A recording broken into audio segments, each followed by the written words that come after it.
What if the place you're in right now isn't an accident, but a divine assignment?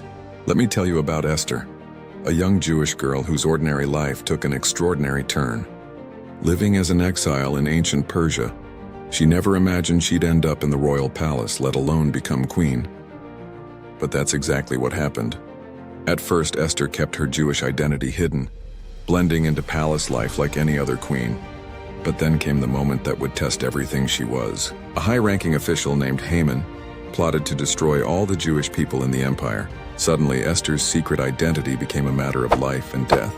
Her cousin Mordecai sent her a message that would change everything.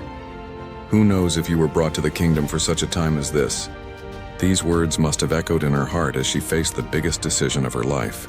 You see, approaching the king without being summoned meant death, unless he extended his golden scepter.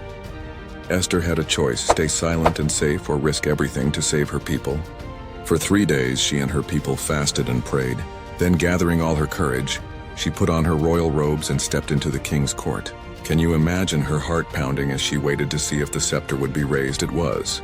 Not only did she survive, but her bold intervention exposed Haman's plot and saved her entire people from destruction. But here's what makes this story so powerful for us today. Esther wasn't some superhero. She was just like you and me, someone trying to figure out their place in the world. She felt fear, she had doubts, but she chose to be brave anyway. Think about where you are right now. Maybe you're in a job, a neighborhood, or a situation that seems random. But what if, like Esther, you're exactly where you need to be?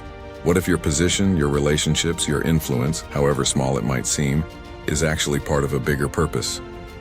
Esther's story reminds us where you are is not by accident. God has placed you there for purpose, for such a time as this. Follow for more Bible stories that show how God turns ordinary people into history makers.